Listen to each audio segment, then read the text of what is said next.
Assalamualaikum warahmatullahi wabarakatuh. Salam sejahtera untuk kita semua. Om Swastiastu, salam kebajikan. Ya, sahabat Pedicare dimanapun Anda berada, alhamdulillahirrahmanirrahim ya. Segenap puji dan syukur kita berikan, kita aturkan kepada Tuhan Yang Maha Kuasa. Karena pada momen kali ini kita bisa ketemu lagi ya dalam sesi online kelas Pedicare Malang dengan topik yang menarik banget ya, terutama bagi Anda para generasi muda, perawat milenial. Kita akan bahas bersama yaitu topik sore hari ini sukses mengembangkan karir di bidang wound care. Ya, bersama saya Ahmad Hashim Wibisono, CEO dan founder dari Pedicare Malang ya. Nah, gambarnya digedein dulu biar kelihatan jelas ya. Oke. Nah, memang Pedicare Malang memasuki tahun ke-7 ya beroperasinya teman-teman semua. Kita sudah merintis dan menjalani sendiri bagaimana praktek wound care ini benar-benar bisa dikembangkan ya menjadi satu praktek yang bisa dibilang maju, bermanfaat, serta memberikan masa depan yang baik bagi kita perawat di Indonesia ya. Nah, bagi Anda sebagai perawat generasi kini nih ya, perawat milenial masa depan, ini adalah salah satu peluang yang sangat bagus sekali dan jangan sampai dilewatkan kalau bisa ya. Untuk nantinya Anda kembangkan sebagai praktek mandiri di daerah asal Anda. Oke. Nah, untuk sore hari ini kita punya 5 poin utama ya yang akan kita bahas di sini. Nanti saya akan memperkenalkan kepada Anda bagaimana peluang dan tantangan di bidang wound care ya, sehingga Anda tahu gambarannya, bisa mempersiapkan diri, bisa membulatkan tekad gitu ya sejak dini, sehingga nanti ketika sudah lulus atau memasuki dunia kerja Anda sudah lebih ready dibandingkan dengan yang lain ya. Nah, yang kedua, kita juga akan share kepada Anda aspek kunci dari kompetensi wound care ya. Kira-kira gambaran perawat wound care yang bagus, gambaran perawat wound care yang profesional, yang dicari oleh masyarakat itu yang kayak gimana sih? Nah, itu kita akan paparkan di poin yang kedua, dan di poin yang ketiga adalah what to do ya. So what dan what to do now gitu ya. Strategi pengembangan sejak dini yang bisa Anda ambil mulai dari sekarang ya, mulai meniti langkah, menyusun planning, dan mulai dijalani satu persatu hingga nanti tiba saatnya Anda sudah bisa action menjadi seorang wound care nurse yang kompeten dan reputable. Nah, gitu ya. Oke. Dan yang terakhir nanti juga kita akan share ya bagaimana Pedicare ini siap untuk menjadi mentor ya, mungkin ya, menjadi mentor, menjadi teman sharing ya bagi teman-teman semua dalam memperdalam ilmu perawatan luka. Oke, so mari bersama kita simak sesinya ya. Sebelum dimulai, ada baiknya kita awali dengan doa terlebih dahulu supaya kita semua bisa memperoleh ilmu yang bermanfaat. Doa dipersilakan. Ya, amin ya robbal alamin. Nah, teman-teman semua, kita kenalan dulu ya sebentar, mengenal lebih dekat Pedicare Malang nih. Oke, beberapa dari Anda mungkin sudah cukup familiar ya dengan Pedicare ya, tapi kita coba nih share ya bagaimana kisah Pedicare ini dimulai ya dari tahun 2014 akhir ya, bulan Desember. Nah, itulah Pedicare Malang sebagai perawatan luka modern pertama di Malang ya. Tahun itu perawatan luka masih belum populer teman-teman ya, masih orang itu masih cenderung alergi ya, anti dengan yang namanya merawat luka kronis gitu ya. Kita benar-benar membuka lahan baru ya, lahan yang asing, nggak dikenal dan nggak diminati gitu ya. Nah, saya ingat sekali di awal-awal berdirinya ini Pedicare Malang hanya bertiga ya personilnya.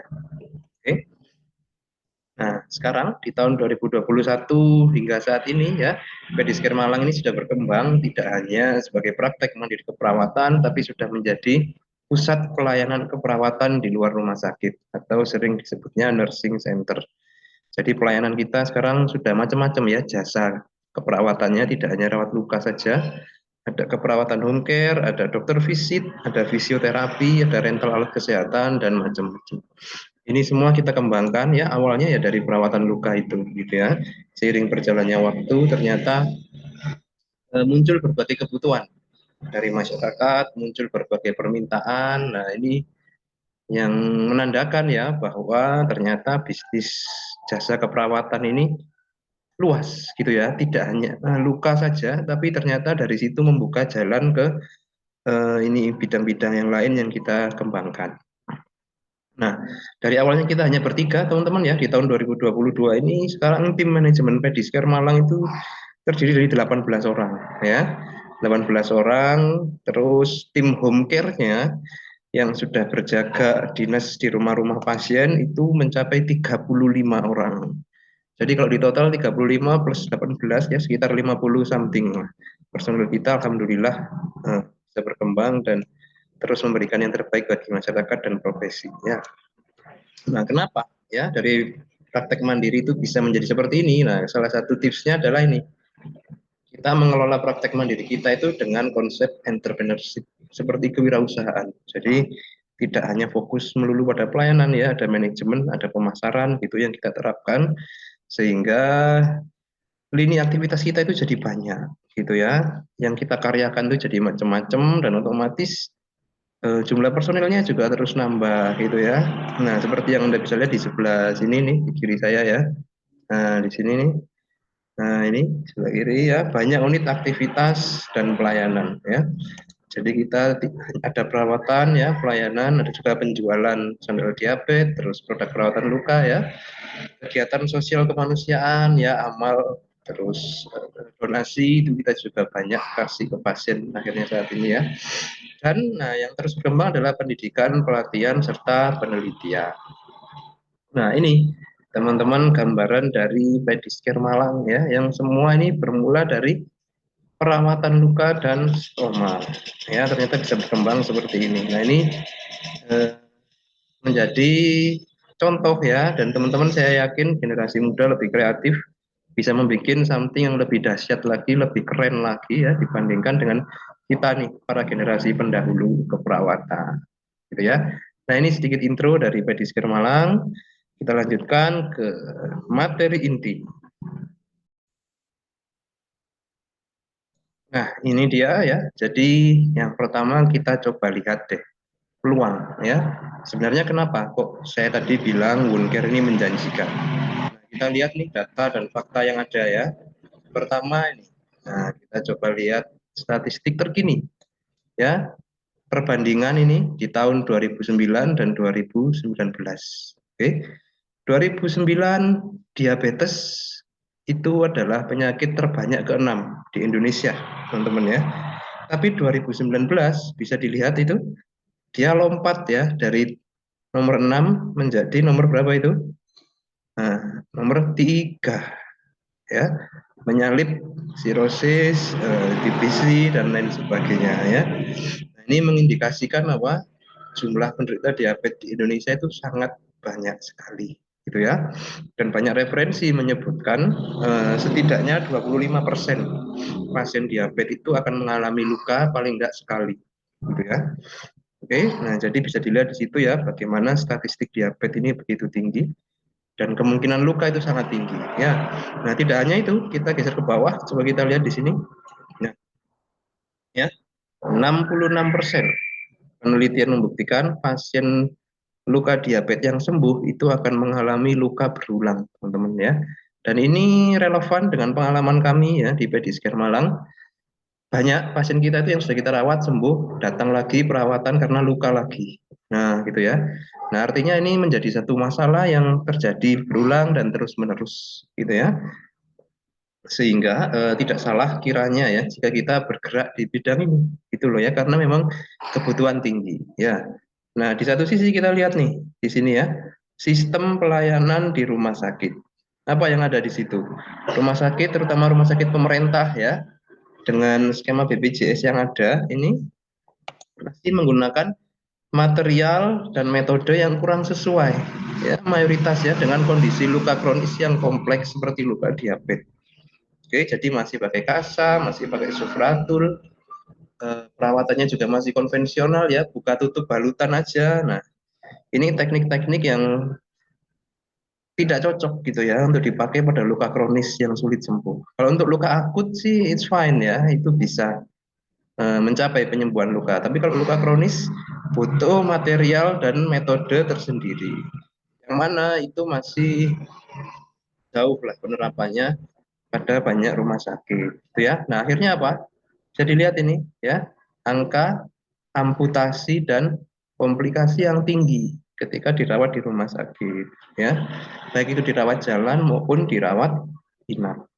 Nah, ini masalah yang banyak diceritakan juga oleh pasien-pasien kami ya, sehingga mereka beralih akhirnya dari perawatan di rumah sakit lebih cenderung ke praktek mandiri keperawatan ya, dan itu menjadi keunggulan kita teman-teman ya. Jadi kita pakai metode yang lebih baru ya, lebih kekinian dan lebih up to date, serta memang terbukti gitu loh ya, dari hasil penelitian itu bagus hasilnya untuk menyembuhkan luka diabetes serta menghindarkan dari amputasi. Nah, ini peluang yang ada dan menanti Anda di luar sana ya. Saya yakin Anda dari kota manapun asalnya ya, jumlah pasien diabetes pasti banyak, dan orang diabetes yang nyari perawatan luka yang bagus itu pasti kesulitan gitu ya. Sehingga ini menjadi satu entry point ya bagi kita yang ingin terjun ke bidang ini. eh, Kita harus ready ya gitu loh ya, menangkap peluang ini dan menjadi penyedia jasa perawatan luka yang berkualitas ya. Nah, ini peluangnya ya, semoga bisa didapat nih ya. Kalau Anda mau lebih pertajam lagi, silahkan googling ya data diabetes di daerah Anda masing-masing, itu pasti ada ya. Nah, sekarang kita lihat sisi yang serunya nih, tantangan ya. Oke, tantangannya bisa dilihat di situ ya, gambar lukanya. Nah, kita coba lihat gambarnya dulu nih, saya mendekat ke gambarnya. Nah, dari sebelah sini, luar biasa memang. Oke, di balik peluang ada tantangan juga ya. Kondisi lukanya itu istimewa ya, memang beda dengan yang lain-lain ya. Nah, oke, kondisi luka sangat buruk ya, Anda bisa lihat di teks di atas itu. Kondisi luka sangat buruk, baunya itu istimewa sekali ya, disertai dengan eksudat yang aneka warna. Gitu. Nah, itulah memang situasi di masyarakat kita ya. Ini juga salah satunya akibat dari perawatan sebelumnya yang tidak bagus, gitu loh ya.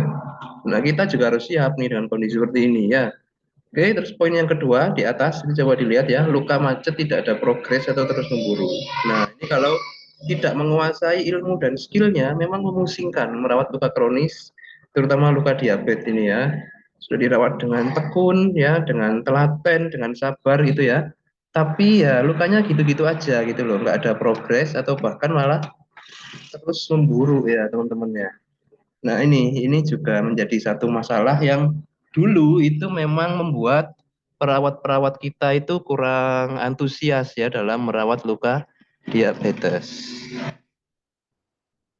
Ya, oke. Nah, terus bagi generasi muda itu bisa dilihat di atas ya, poin yang ketiga, tidak ada mentor atau pembimbing gitu loh ya. Banyak tuh yang posting gitu ya, mengabarkan perawatan luka bagus. Tapi bagi kita generasi muda, ini kondisi yang menantang gitu loh ya, dan agak sulit kalau Anda jalan sendiri. Nah, itu dia challenge-nya ya. Nah, akibatnya apa? Kurang percaya diri, takut, grogi, nah gitu ya, ketika ingin menekuni bidang ini, gitu ya. Dan di banyak momen ya, ketika saya ngisi seminar atau pelatihan gitu ya, ini ya, apa minat menekuni wound care rendah akhirnya. Masih dianggap sebagai satu bidang yang sulit, satu bidang yang rumit, melelahkan gitu ya, nggak menarik. Oke. Nah, walhasil akhirnya ini yang terjadi ya, angka amputasi yang tinggi, orang susah cari perawatan luka yang bagus gitu ya, peminat dari perawatan luka sedikit ya. Dan bidang pekerjaan perawat tidak berkembang dari tahun ke tahun, perawat ya gitu-gitu aja ya. Lulus PNS atau pegawai honorer di rumah sakit atau di puskesmas gitu ya, sambil menunggu CPNS gitu ya, atau bahkan ada yang tenaga kerja sukarela dibayar seikhlasnya. Nah, itu ya. Ini ya yang terjadi ya, salah satu dampak lah kalau bidang-bidang seperti ini nih kita sia-siakan atau kita lewatkan. Nah, ini teman-teman tantangannya ya, memang tidak bisa dibilang mudah juga gitu ya untuk bisa mengawali ya seperti Pediskar dulu dan terus berkembang. Banyak sekali tantangannya memang ya. Nah, kita lanjutkan slide berikutnya ya. Nah, sebenarnya kayak gimana sih gitu ya perawatan luka yang bagus dan kita itu supaya bisa menjadi seorang perawat luka yang kompeten ya. Nah, kompetensi itu dibagi menjadi 3 dimensi ya teman-teman ya. Dimensi sikap, pengetahuan, dan keterampilan ya. Kita bahas satu persatu nih. Pengetahuan. Nah, Anda kalau ingin jago merawat luka, teorinya harus mantap dulu ya. Oke. Anda harus paham teori, paham konsep, dan bisa mengaitkan dengan kasus real yang nyata. Oh, kasusnya seperti ini, berarti teorinya perawatannya seperti ini. Nah, itu Anda harus paham betul ya. Jadi mulai dari konsep dasar wound care terkini, ya, apa itu patofis luka diabetes, patofis luka decubitus, itu Anda harus kuasai ya. Dan teori perawatannya ya, bagaimana menyembuhkan luka diabetes, bagaimana menyembuhkan luka bakar, itu semua ada teorinya dan Anda harus kuasai pengetahuan. Ini komponen pertama ya yang penting sekali. Nah, supaya pengetahuan Anda up to date, Anda mesti berinvestasi ya, meningkatkan pengetahuan ya. Ikut di perkuliahan ya, ada materi wound care, diseriusin ya, tugas dikerjakan dengan betul ya. Ikut seminar-seminar, workshop, dan mungkin juga kalau ada pelatihan Anda bisa ikuti.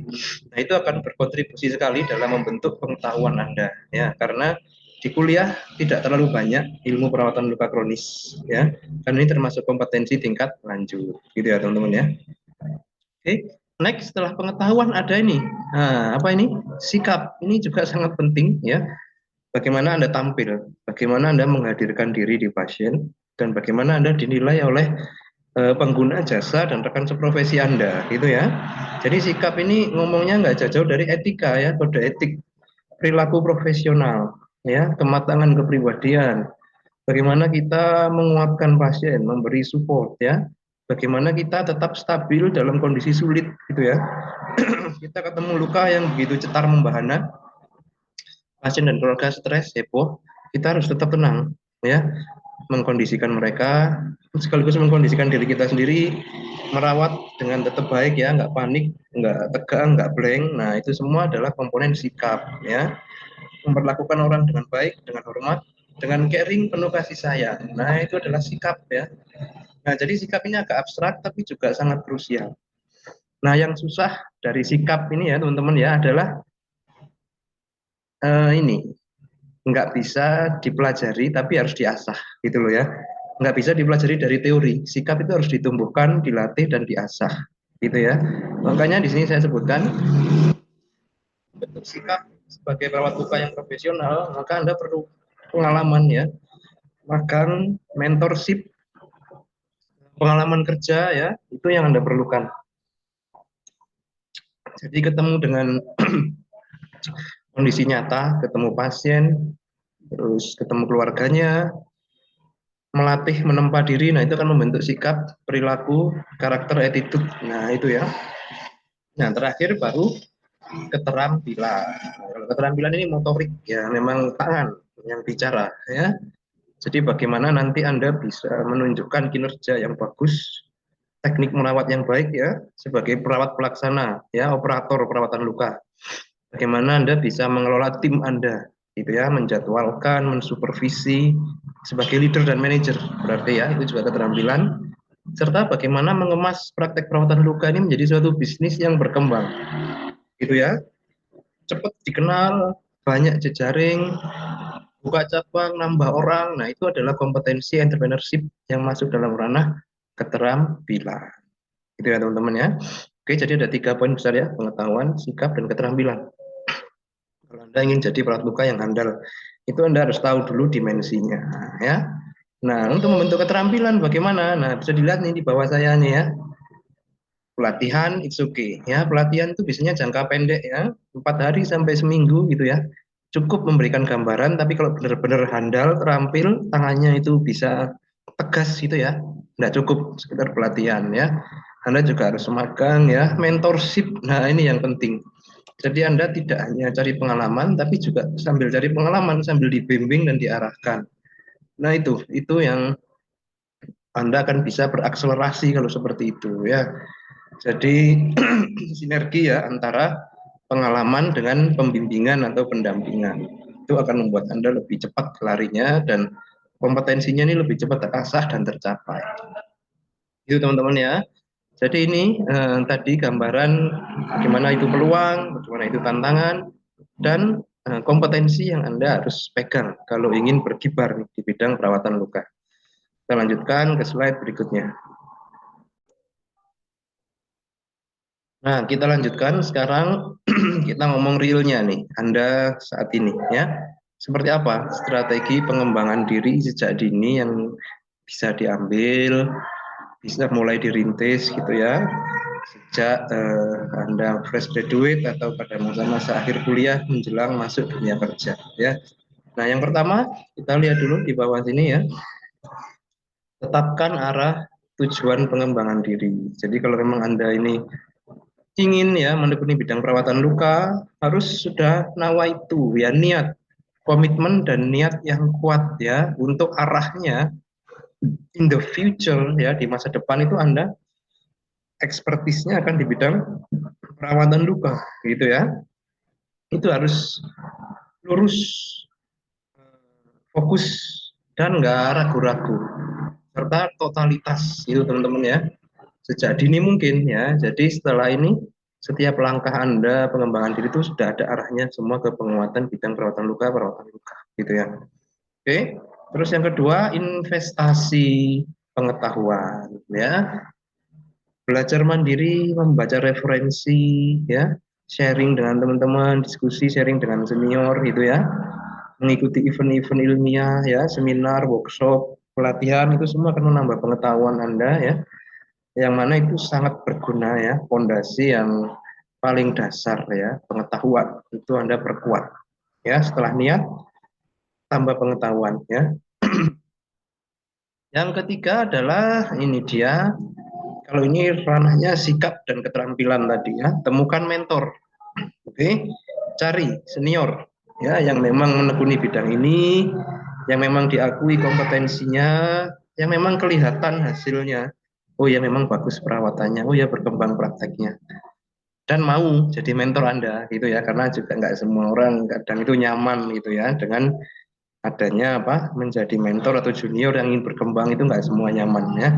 Oke, nah peran mentor di sini sangat penting ya, mengarahkan, mendukung, memfasilitasi, mengoreksi gitu ya, memacu, memotivasi. Nah, itu peran dari mentor ya, memberikan inspirasi dan contoh. Oke. Nah, selain daripada mentor, juga Anda mesti berani celah ya.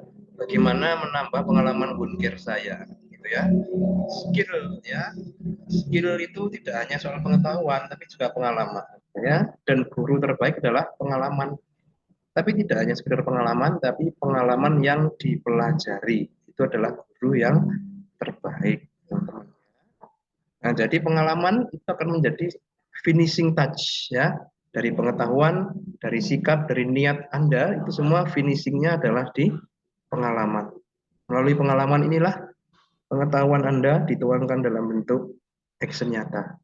Melalui pengalaman inilah sikap Anda diasah, dilatih menjadi seorang perawat yang profesional, yang dirasakan sekali manfaat dan kehadirannya bagi pasien. Gitu ya teman-teman ya. Jadi perkaya pengalaman sejak dini. Oke. Memang enak kalau ada mentor itu sejak dini ya, meskipun Anda masih polos lah katakanlah ya, belum ada pengalaman. Tapi kalau ada mentor itu kan kita dibimbing ya, ditemani, diajari, dituntun ya, nggak sampai salah bertindak, nggak sampai salah melakukan tindakan dan berujung pada komplain atau masalah-masalah lain gitu ya. Oke, nah ini dia teman-teman ya. Jadi Anda sekarang sudah mulai bisa memapping ya strategi pengembangan diri sejak dini. Oke ya. Next. Nah, ini memperkuat statement saya sebelumnya teman-teman ya. Oke. Apa itu? Jangan pernah ragu untuk berinvestasi mengatasi kelemahan-kelemahan yang Anda masih punya. Ya, Anda masih muda, minim pengalaman, gitu ya. minim jam terbang, mungkin banyak keraguan-keraguan, kurang wawasan atau gambaran dunia nyata. Nah itu weakness, kelemahan yang Anda harus kikis sedikit demi sedikit. Nah Anda jangan ragu-ragu ya, jangan grogi, harus berani dan totalitas karena ini untuk masa depan Anda, gitu ya. Oke, jangan pernah ragu berinvestasi untuk mengatasi weakness yang Anda temukan. Oke, dan dari banyak literatur dan expert-expert bisnis ya, mereka semua sepakat bahwa investasi terbaik itu adalah investasi dalam hal sumber daya manusia, orangnya dulu yang diperkuat, kompetensinya yang ditingkatkan, gitu ya. Bukan soal teknologi, bukan soal uang, bukan soal fasilitas sarana prasarana, bukan, tapi soal orangnya. Oke, jadi Anda itu harus investnya ke diri Anda sendiri dulu, human resource Anda sendiri itu diperkuat, ditingkatkan kualitasnya, jangan ragu ya. Keluar uang, keluar waktu, keluar tenaga, ya, capek, takut, cemas, itu semua pengorbanannya yang memang harus ditempuh dan dilalui, ya. Dan Anda perlu tahu sudah banyak orang sebelum Anda yang melaluinya dan berhasil gitu loh ya. Jadi Anda jangan terlalu takut terus balik kanan ya apa sudah mundur sebelum berperang, jangan ya. Kayak kami ini di Badisker Malang sudah berhasil melalui ini semua gitu loh ya, dan berarti Anda juga insya Allah akan bisa gitu ya. Jadi jangan terbawa dengan kecemasan, ketakutan, keraguan-keraguan ya, maju aja, fokus, niat, dan militan gitu ya.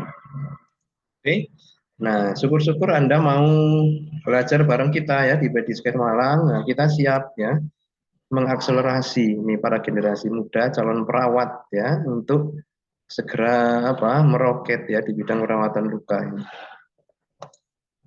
Ya, saya rasa itu dia poin-poin besar dalam online kelas kita ya. Nah, ini mungkin slide penutup ya. Eh, kita ingin memperkenalkan ke teman-teman nih, slide-nya ramai banget ya. Kita ada program namanya Wound Management Camp ya, teman-teman ya. Ini program magang terstruktur dan terbimbing ya. Jadi di sini ada model 1 minggu ya dan program 2 minggu yang advance. Kalau yang 1 minggu itu fokus akan berlatih sebagai operator atau pemberi pelayanan. Kalau yang advance itu tambahan skillnya adalah Anda sebagai manajer, gitu ya. Bagaimana manajemen alat, manajemen keuangan, pemasaran itu di minggu yang kedua, ya. Nah ini memang salah satu inovasi dari kita di Badisker Malang ya, mengingat ini. Nah coba dilihat poin di sebelah kiri saya ini ya. Nah ini fresh graduate minim pengalaman ya, terutama efek dari pandemi, oke. Terus Anda juga harus menambah kompetensi dan ini ya ada waktu luang yang harus dimanfaatkan. Ini sayang banget kalau nggak ngapa-ngapain, gitu ya. Jadi manfaatkan program ini ya. Di dalamnya aktivitasnya bervariasi ya. Wound Management Camp ini ada kuliah pakar ya. Terus diskusi kasus rutin, praktikum lapangan pastinya, mulai dari kasus sederhana sampai kompleks ya. Terus bagaimana manajemen tim wound care, bagaimana marketing atau pemasaran ya. Itu semua Anda bisa dapatkan nih paket lengkap di Wound Management Camp ini ya. Nah, tanggalnya bisa dilihat itu di atas ya. Mulai dari September, Oktober hingga November ada masing-masing jadwal ya, di mana pada masing-masing jadwal itu kita batasi hanya 10 peserta maksimal. Nah, jadi buat teman-teman ini juga momen yang langka ya, kayaknya nggak ada di tempat lain ya, yang bisa memberikan fasilitas apa program yang totalitas banget membentuk kompetensi sebagai seorang perawat luka yang sukses gitu ya, yang memang mumpuni skillnya dan juga manajerial leadership-nya. Oke, saya rasa itu ya, selebihnya kita bisa banyak didiskusi nih. Saya ingin dengar dari adik-adik teman-teman sekalian seperti apa ya keinginannya, arah pengembangan, kesulitan-kesulitannya, bersama-sama kita kupas di sana sehingga Anda bisa melangkah dengan lebih mantap setelah ini gitu ya.